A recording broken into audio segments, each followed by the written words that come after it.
My biggest worries for the future are kind of both financial and environmental.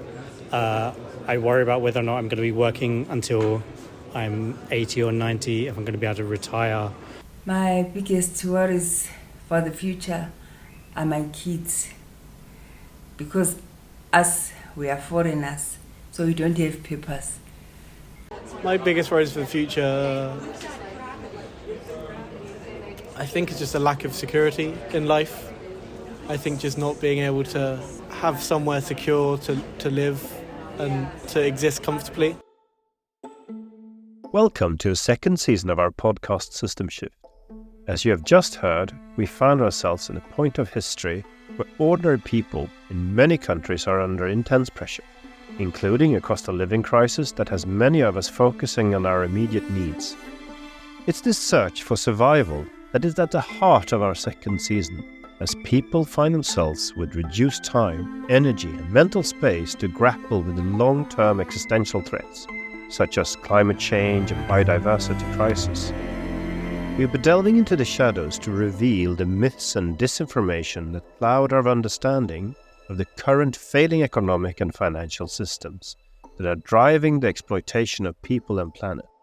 Against that backdrop of dark clouds, I'm joined for this episode by the distinguished Slovenian philosopher, sociologist and legal theorist, Renata Salecl. I think it's fair to say that Renata defies the constraints of disciplines. Since the 1980s, she has been associated with the intellectual circle known as the Ljubljana School of Psychoanalysis. In addition to being a senior researcher at the Institute of Criminology, Faculty of Law at the University of Ljubljana, she is Professor of Psychology and Psychoanalysis and Law in the School of Law at Birkbeck College, University of London. And she also has connections with the London School of Economics, the Cardozo School of Law, King's College London, the Institute for Advanced Study Berlin, the Humboldt University in Berlin, George Washington University and Duke University. In this episode, Renata lays bare the fraying fabric of our communities, worn thin by corruption and apathy, and she examines corporate exploitation, the unchecked dominance of tech giants, and the unsettling rise of authoritarian regimes. We uncover how the overwhelming problems people face render them helpless and disenchanted, and how this is exploited by authoritarian forces which capitalize on societal disconnection.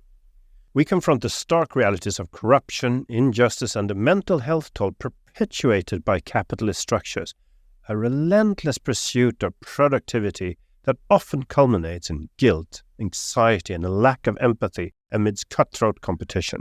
So, without further ado, a warm welcome to you, Renata.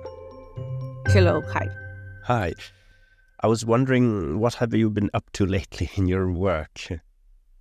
Yeah, I'm writing a book on apathy. I'm exploring ways in which people are switching off today, don't want to be engaged, are closing their eyes in front of all kinds of atrocities that are going on around the world. And also why so many people don't even follow news or don't want to vote. And I'm going back to discussion which happened in the previous century, in the 50s, especially in the United States, over the question whether people have the right to apathy and whether democracy somehow, should allow people to switch off and not be too concerned with it. What makes people passive and what makes people active? What's your take on that? I think the general feeling today is that political systems around the world are not functioning. We know very well there is also, in some way a huge trend to authoritarianism. There was actually Swedish research which showed that about more than 70% of countries around the world are either authoritarian or authoritarian leaning. And I think that the problem of passivity today is linked on the one hand to the feeling of helplessness, hopelessness of people in regard to the future of society, the planet and their own future. But also, on the other hand, there are all kinds of mechanisms which actually contribute to passivity. Authoritarian governments actually thrive if people are passive and not engaged. And one of our episodes this season is going to be with Helena Norberg-Hodges, that has been for a long time working in how to develop a strength in local communities. Because if you have a point where you have some power, you can actually get more active by seeing that you can make a small change closer to you and then have more belief in bigger change. That is true, and we observe this in times of crisis. Slovenia had terrible flooding in the summer, and we saw incredible organization in local communities, solidarities. I would say that the roots of this social organization is actually in the previous socialist system, where in former Yugoslavia, there was really a kind of attention to get mobilized local communities in times of crisis. Very similar thing happened at the start of the pandemic. But what happens then after, the crisis sort of like is a little bit over, is that people start switching off, and they start switching off often also because they start observing corruption, injustice in the community. So when COVID started, first it was solidarity. We all had the feeling that we are in the same boat. But then very quickly in many countries, Slovenia among them, we started noticing that some politicians, some very powerful people in corporations started profiting from the pandemic. So when injustice, corruption starts in society, quite often a kind of a disillusionment and kind of a lack of a desire to engage in the community also starts. Yeah, and this is very much in line with the research made by Pickett and Wilkinson on social injustice and its negative consequences, both on stress level, on health, and on many aspects of society. Definitely, we observe this. We have such an increase of psychological symptoms like burnout, all kinds of self-damaging behaviors.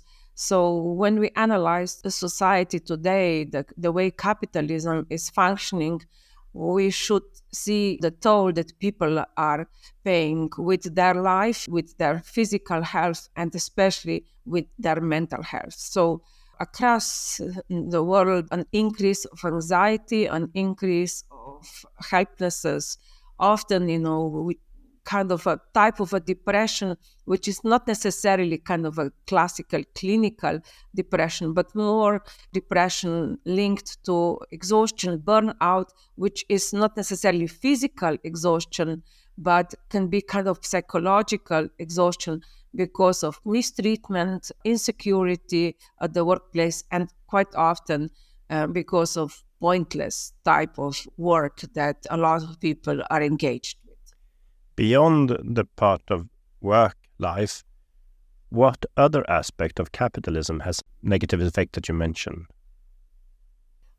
Definitely, the type of, let's say, exploitation that we observe, around the world. All kinds of, let's say, corporations are now becoming, so ruthless in the way they organize the workplace, the way they exploit people, the way they damage nature.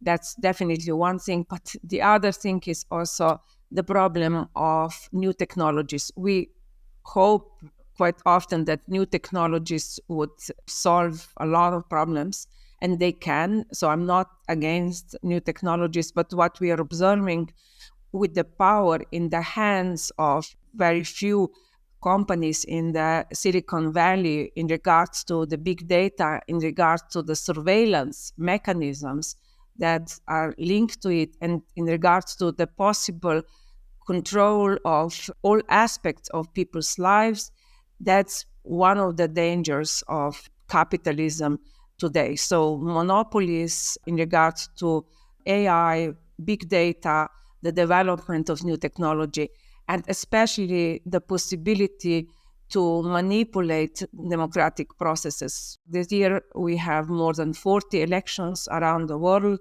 US, European Parliament among them.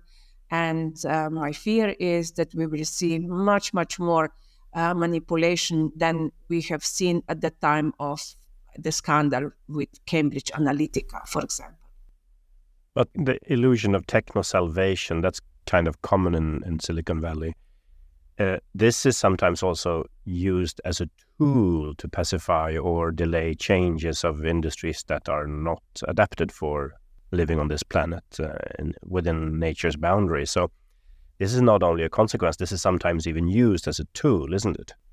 Yes, absolutely. And if you look at the problem of legislation or control over this development, it is very much lacking. In Europe, we are trying to do something, but technology is very much ahead of us. And in the United States, we see quite a passivity, I would say, in regards to somehow controlling the monopolies that are established. And often their answer is, if we will break up the big monopolies in Silicon Valley, we will not be able to compete with China. And China, we know, is developing very rapidly AI, all kinds of, let's say, surveillance mechanisms related to it.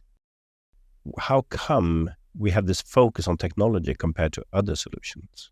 We have had psychological studies of people as consumers, how to target them, but we have not been investing or respecting anthropological studies, even psychoanalytic studies, which are trying to understand how people are functioning in today's world, what kind of suffering, what kind of anxieties, what kind of also imagination people have, what brings people some kind of, let's say, psychological well-being. There is a push for people to work on themselves. There is a whole industry of coaching and self-help. And this was all linked to the desire to be more and more productive. What psychoanalysts, however, are observing is the desire to be productive, however, goes hand in hand with, a desire to be actually passive or to somehow switch off.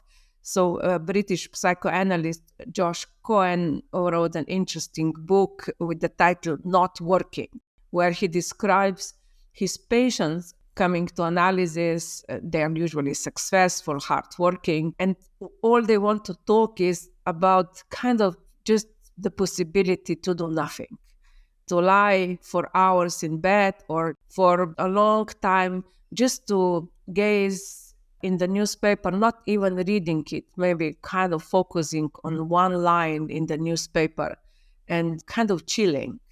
So hardworking people, have this fantasy of passivity, which is interesting because rationally, of course, they're trying often to do as much as possible to be more productive, more successful. And also quite often, wrongly, people think that they need to work hard to be happy or to make their children happy. And my idea is that all these pressures of the ideology of late capitalism or neoliberal ideology are creating as a side effect the feeling of guilt, the feeling of anxiety, the feeling of inadequacy, which are pacifying people in the way that this kind of pacified people or anxious people are allowing the system in which we live to continue.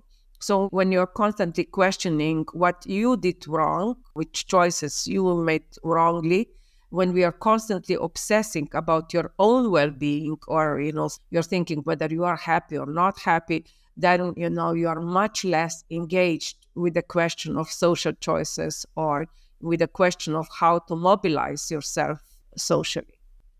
So the thinking of capitalism and bringing everything on your table, putting responsibility on you, gives us less time and effort to focus on social changes that would benefit everyone.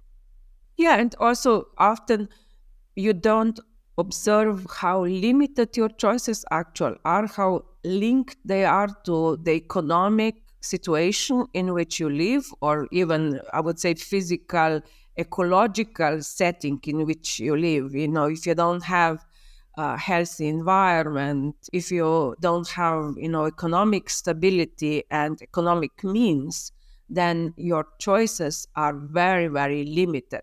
For me, it was always interesting to observe in the United States, there's discussion about healthcare. People who don't have means to have adequate healthcare were often, because of political discourse, convincing them that they should have a choice in regard to healthcare against universal healthcare. That's similar also to people when asked if they're in favor of inheritance tax or a wealth tax. They tend to say, no, because if I would have $100 million, I would not like to pay taxes. Well, the thing is, you're never going to have it, most of them.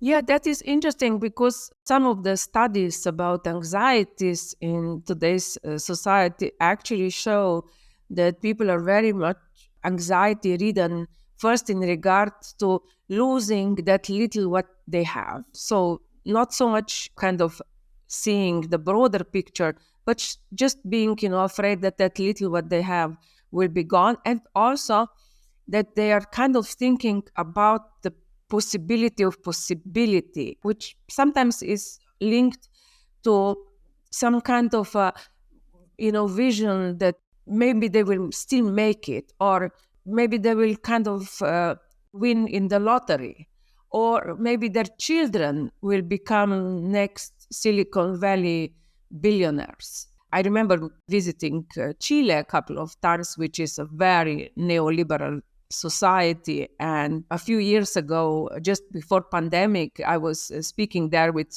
political scientists, psychoanalysts, what kind of mental suffering people are experiencing there. And of course, it was all the usual, the anxiety, the feeling of inadequacy, a lot of self-damaging behavior. But interestingly, because they have 50 years of radical neoliberal ideology, people internalized so strongly that everything is in their hands. That although they are working, at that time they had like 46 hours or something of a work week, and they were working maybe 2 jobs, they still had the idea that maybe they will make it, that it is up to them, up to an individual to try to become very successful. But the ideology of the neoliberal logic would be that if you give people all these possibilities, they would be more active, fight more for success and well-being. Why isn't that working in practice? There is no real kind of state, in a way, giving people the possibility. The possibilities are quite limited. What the state could give is, very good education, very good health care. But what has been happening is that there has been an ideology going on for some time, which is very much linked to competition. So winner takes all. That logic is at work in today's capitalism. One person in the office will be, let's say, given a special treat, or the idea that you have to ruin your competitors, you have to be ruthless. So for some time, this kind of a ruthlessness has been glorified as a stepping stone towards success, which is why in many companies we observe top leaders with particular psychological characteristics, which, in the psychoanalytic circles, they would discuss them in terms of like psychopathy, or, sort of people in the kind of a borderline structure where these people might have fewer problems with responsibility towards others or responsibility towards society. So this ruthlessness has been glorified, that you use other people as tools for your success, and then you discard them when you don't need them anymore. You are not compassionate, you are not empathetic. So empathy has been kind of neglected as something that we teach even in schools. In schools, children are taught to first think about themselves. Sometimes, we see kids not sharing notes because they perceive another pupil as competition. How modern is this thinking? Because when I talk with anthropologists, they quite often say that belonging to a group and helping each other out is a more natural reaction, not fighting and winning over everybody, but finding possibilities of cooperation. So how is this possible that this has become the dominant narrative if it's not in our nature? Yeah, I think you are right. And, in my home country, when Yugoslavia collapsed, there was also suddenly an emergence of new ideologies. So I was still schooled in the old socialist system in Yugoslavia, where, the ideology in school was group. You need to be part of the group, like even sports. Sports was about being participant. It was not so much about winning. And nowadays, if you watch any competition in sports, if your team is not getting a medal, it's like a disaster. Fourth place is, a national disaster. But if you have been growing up in a communist society, you would see the negative aspects of that and then want the complete opposite. It was more some kind of an imitation of societies around us that happened in post-socialism. So many post-socialist societies did not really go through a process of envisioning what kind of a future society they would like to build up, but they were pretty much kind of, let's say, swamped into the capitalist regime. There was a huge interest in co-opting those countries into the international capitalist machinery, and people wrongly thought that with capitalism we will also, kind of automatically develop democratic mechanisms. But what we are observing more and more around the world when we are looking at this turn to all kinds of new authoritarianisms or, kind of right-wing populisms is that people are disillusioned with the type of capitalism they are living in, the type of organization of society they are living in. They are also questioning the institutions, rightly so. But politicians who are gaining are the ones who are also behaving as if they are in opposition. Even when they are elected, leaders like Trump, Bolsonaro, probably Milei now in Argentina, they win because they are perceived as the ones who will clear the swamp, who will kind of, let's say, change the political setting. And when they are elected, they continue in this populist role of trying to tear everything apart. So this clear the swamp is a very heavy wink to Mussolini, who said exactly the same thing about Rome in the 1920s. That was his slogan. And many politicians are actually, in a way, copying him, which is why we have so many politicians who are, I would say, kind of developing their own kind of a fascist narrative. I would not say that it's a direct repetition of the previous, but there are a lot of elements of fascist ideology which we observe around the world. You said once the knowledge economy has become the ignorance economy, and also we see a movement from Aristotle's ideals of philosophy kings doing everything right for society, being only working for society as rulers, and now we come close to this leaders where they are not afraid of being ignorant. They think being ignorant is part of their attractiveness to come closer to people or whatever. How is it possible that these leaders are elected today? Because people actually feel closer to them when politicians admit their own ignorance or disregard for knowledge. And it's very interesting when politicians like Trump are lying. The more they lie, the more actually the audience stops caring. So when people lie a little, then people, notice of it. When someone lies a lot, people stop caring. Or sometimes it's even a feeling that, a listener is responsible for believing the politician. Everyone is kind of allowed to figure out for him or herself whether something is a fact, whether something is scientific truth. We have seen this at the time of the pandemic, where The idea was that everyone decides for him or herself whether vaccines are something that helps stop pandemic or not.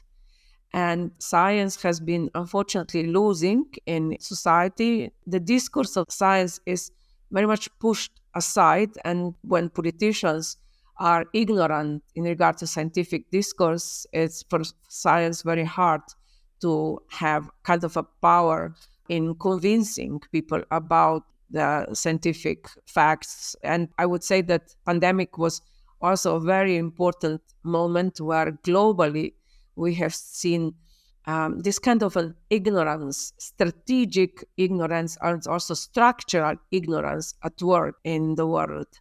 The fact that rich countries did not share vaccines with the poor countries, or they did not allow for the use of formula they very much wanted to prevent poor countries to make their own vaccines, giving all kinds of explanations that they are unable to produce them.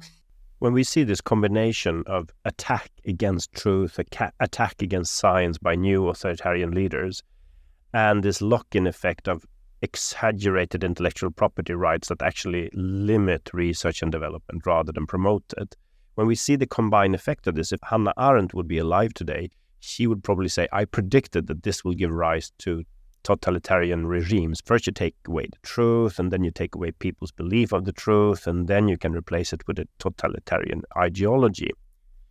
What is the tools we can use to fight against this development, and what would you suggest? First, is I think really important to understand that something has shifted in our relationship to truth. So the late Czech writer, former president, Václav Havel, very interestingly wrote about truth in his times. So in the book Power of the Powerless, he gives an example of a greengrocer who doesn't believe in the communist regime, and then every 1st of May, he nonetheless puts the obligatory, communist and the state flag in his shop. And Havel says, if this person were to be able to live in truth, he would not do this, and he would openly express his disbelief in the regime. And Havel also said that in some way the regime actually doesn't need his belief. It is enough for the regime that the guy just puts the flag into the window. Now, Havel's belief was that we should start living in truth, saying what we believe. What has changed today is that actually no one cares about truth anymore. And especially the power structures in a way thrive in a total disbelief that we can observe today. Like when the war started in Ukraine, for me it was shocking that very quickly the discussion started. Did the war really happen? What is actually going on? Are the images real or fake? Are they manipulated? And so on. So those kind of discussion we see now all the time. And I think this is the change where we are not fighting for what is true or what isn't, but that we are living in a total, I would say, disbelief. We are constantly questioning, and actually power loves that. Authoritarian leaders like Putin thrive in the fact that people, are bickering over what is true or what isn't. At the end of my book, A Passion for Ignorance, I discuss a research which I was quite shocked when I read it. It was done by Danish-American political scientists who interviewed 5,000 passionate Twitter users who were sharing fake news and conspiracy theories. And the researchers, through interviews, show that majority of these Twitter users did not believe in what they were sharing.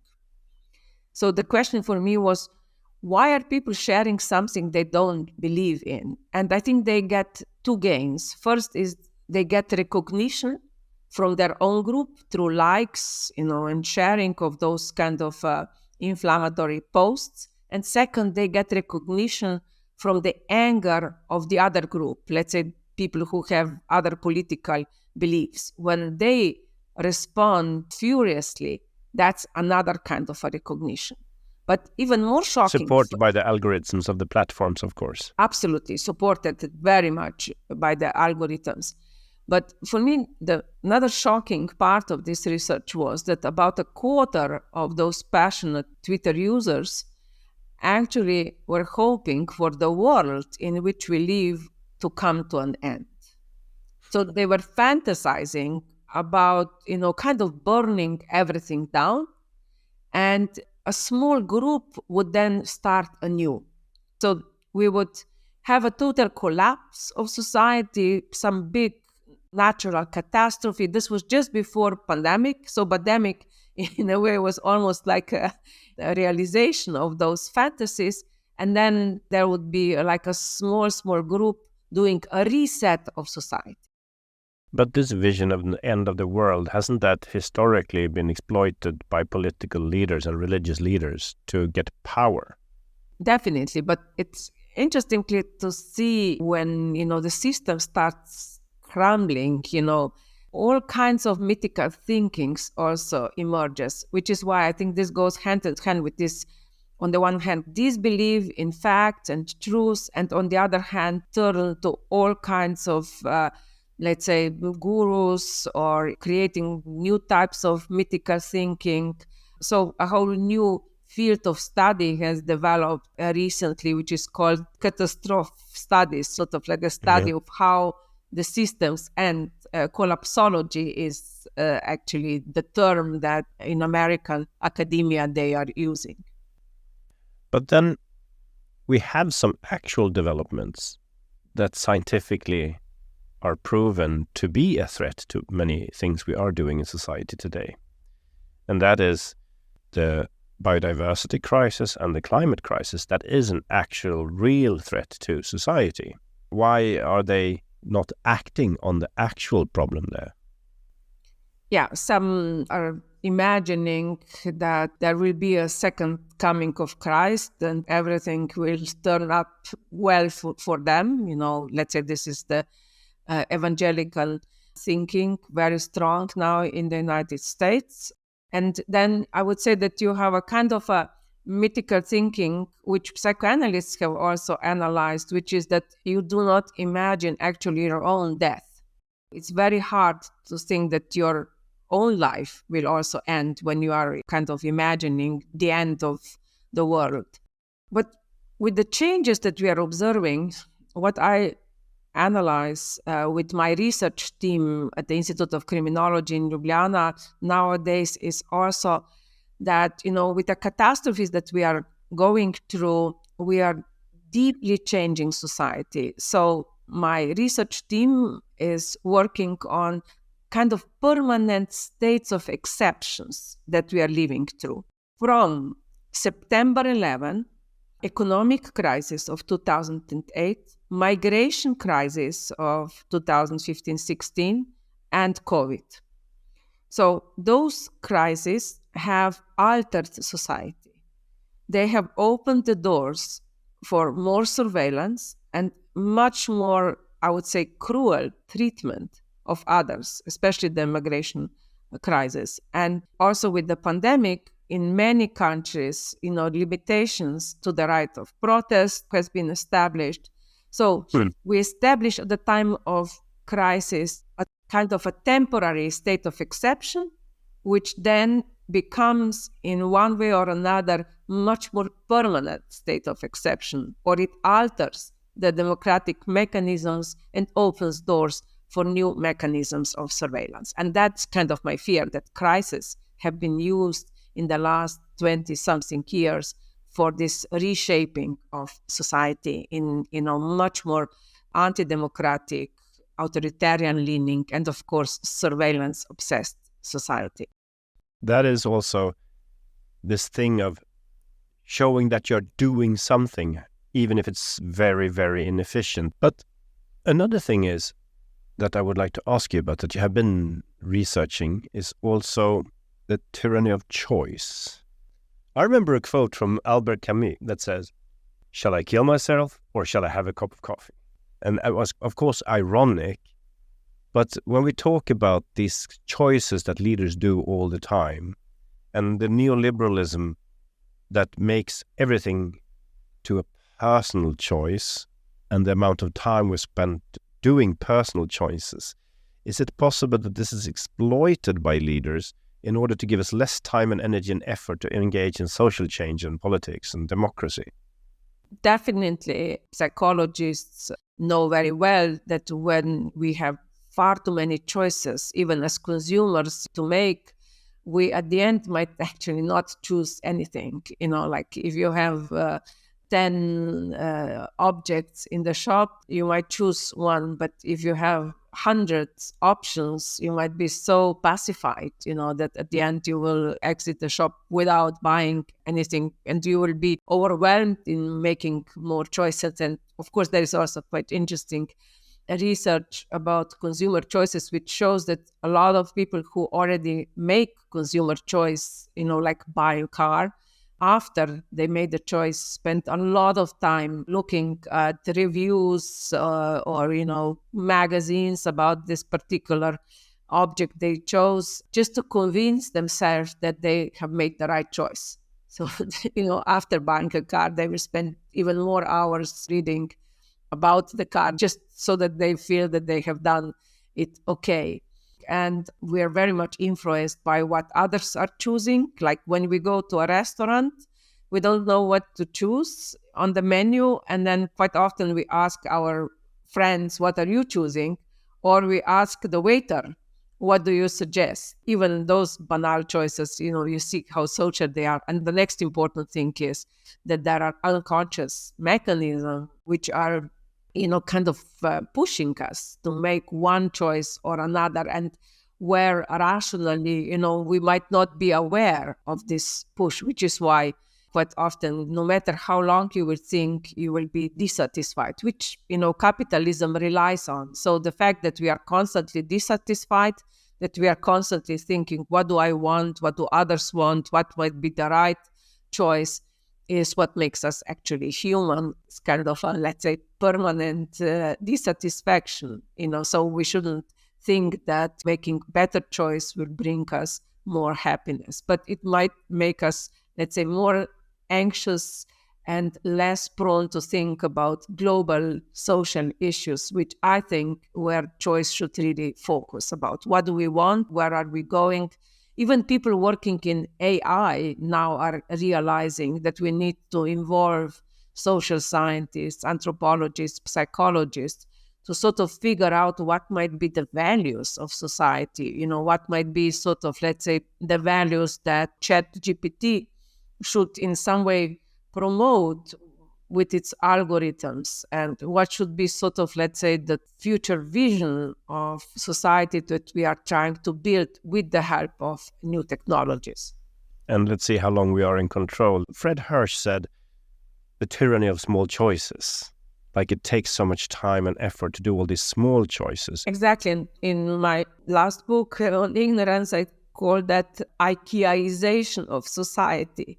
Like in the IKEA shop, Swedish invention, you do all the work yourself, choosing, schlepping around the shop, bringing it to home, at least, if you're poor and you're not kind of hiring their services, and then putting the furnishing together, you spend enormous amount of time. And this logic that you need to do everything yourself, make constant choices, is now permeating our whole life.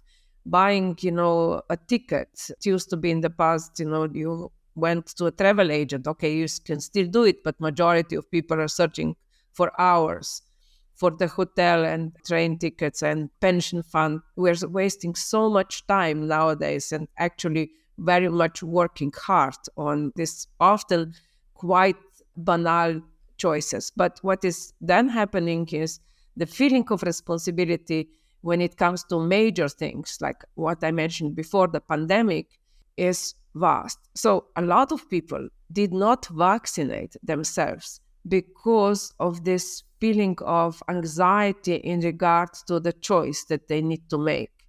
Or, some people, very educated people nowadays, are not vaccinating children because of this ideology of choice. They perceive themselves so responsible about everything that is happening in the life of their children that they are endlessly researching vaccines and are not trusting science or, sort of, let's say, pediatricians, but they perceive that it is up to them, even if they are lay people without knowledge in vaccines or medicine, the responsibility that we need to have, make choice for ourselves is vast.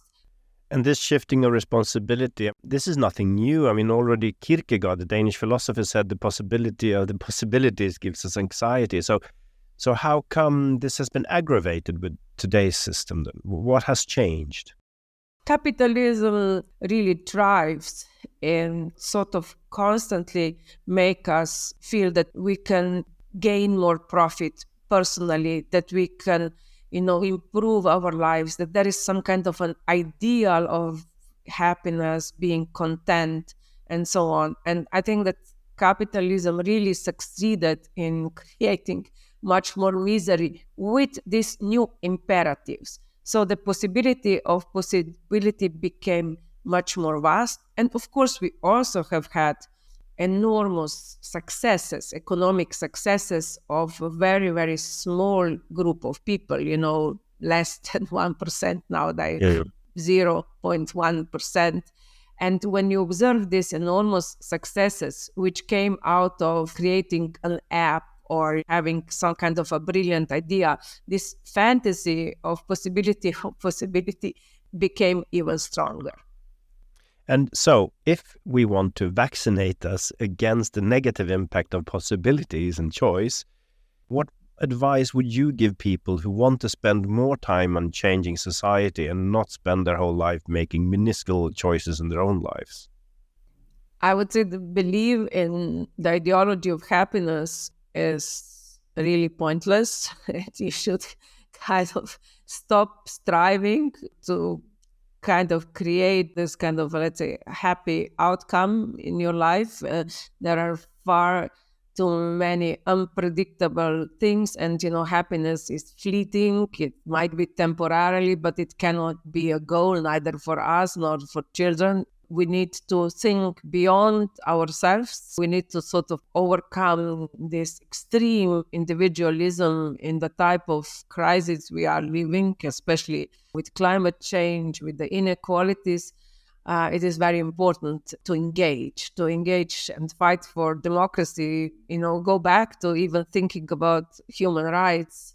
I'm involved with a group which is proposing a new human rights which kind of deals with psychological and physical effects related to threats from above, which means military attacks, climate change, and surveillance. It might appear utopian project, but a group of artists, theorists, decided that with this kind of, let's say, might be utopian or, let's say, too optimistic projects, we are at least opening up discussion where we are going and what might be kind of a possibility to alter the course of society, which unfortunately all around the world is going in, very, very bad direction. So I would say that social engagement and before acting, thinking, analyzing, looking broadly, interdisciplinary, that might be, let's say, a way to go and not obsessing simply about individual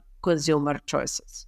I think you exaggerate when you say it's utopian, because I have started to see a counter push to this also, where people get more local engagement and more cooperation. You can see that growing as well. So there is a counter force emerging. I think that is great. My fear is that when you have just local engagement, that maybe it's one step, but not enough, because the kind of the power centers nonetheless can very much kind of steer the states, the society generally in the wrong direction. So you might have a little enclave where the community, tries to be as engaged as possible, and that is fantastic. But the bigger picture should not be forgotten of where capitalism is going today and whether, we can somehow work on democratic institutions, change them, make them better, but not abolish them. Another psychological character very much promoted by capitalism is being a maximizer. What is that, and what negative effects does that have? Yeah, I would say the first is quite often burnout, when we try to multitask, kind of squeeze out of ourselves the most we can. Quite often at some point, physically and even more psychologically, we might experience kind of a, let's say, negative effect of that. That's why we see quite an increase of kind of the strategy of lying low in China, especially during the pandemic. They observed, doing the minimum of work so that you are not fired from the job, but trying to be as passive as possible and actually switch off as much as possible in the workplace, but also in your kind of private life. What could be the benefits of having a more sufficiency approach to your life? If you look a little bit beyond yourself, we're speaking about the pandemic of loneliness in today's society, not only disconnection, in some families where parents might work these long hours or, are very anxious. So the anxiety that exists in the family in regards to economic situation, precarity of employment, inadequate housing, all this affects children. Not only the fact that parents don't spend enough time with them. Parents who are unemployed might spend a lot of time with their children, but the anxiety that they are unemployed might affect children in a very traumatic way. So what we are more and more observing is that the well-being of humans relies on creating some kind of social networks. And in UK, they're trying to figure out in the global way how to tackle loneliness. There are kind of small initiatives that have been successful, like little groups being encouraged in the communities, people being kind of encouraged to reach out to neighbors and so on, but they're just a drop, not really an engaging thing. So I think that we need to strengthen communities from primary schools on, from sort of even, I would say, kind of the help of parents dealing with small children, because the psychological benefits, when parents are psychologically, let's say, supported, when someone answers to their anxieties, are really long-term for, physical and psychological development of children. So I would say definitely providing economic means is one important step, but kind of empowering parents to also trusting themselves. And British psychoanalyst Winnicott rightly said, we can only become good enough parents, while the ideal of being perfect parent, doing everything for your children, making perfect choices, have been very much propagated. And a lot of parents nowadays deal with anxiety that they have not done enough or make the right choices. How can a government and our economy help people to feel that good enough is good? What kind of changes in our economy and political system would help people to feel less anxiety, to destroy the planet less? What kind of decisions would make us go in the right direction here?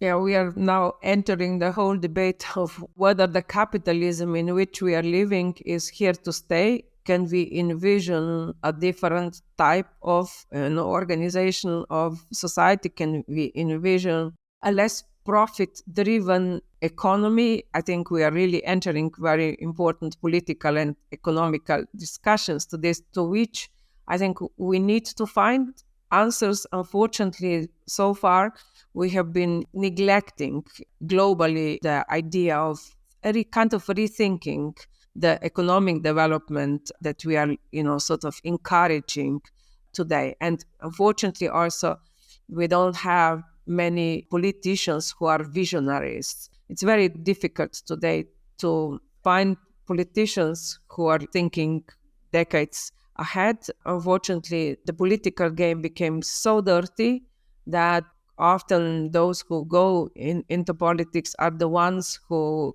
are themselves, either they have very thick skin and can survive all the attacks, or are kind of, let's say, ruthless people who don't care that much about others, but mostly about their own climbing the ladder of success.